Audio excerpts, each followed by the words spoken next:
പണ്ടൊരു നാട്ടിലൊരു കുതിരയെ കെട്ടുമഴിച്ചു വിട്ടേ. കെട്ടുമഴിഞ്ഞുടനെ കുതിര വേഗത്തിലോടി പെണ്ണേ. വേഗത്തിലോടി അവൻ നാടും കാടും കടന്നുപോയേ. കാലുകുത്തുന്നിടവും രാജാവിന് സാമന്തരായി പെണ്ണേ. സാമന്തരെല്ലാവരും രാജാവിന് കപ്പം കൊടുത്തു പെണ്ണേ.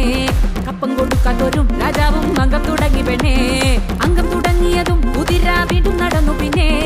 കണ്ടവരെല്ലാവരും കുതിരയെ തൊട്ടു വണങ്ങി പെണ്ണേ. അങ്ങനെ ഇങ്ങനെ നോക്കിയാൽ എങ്ങനെ ആശ തീരും, ഇമ്മിണി കാശ് തീരും.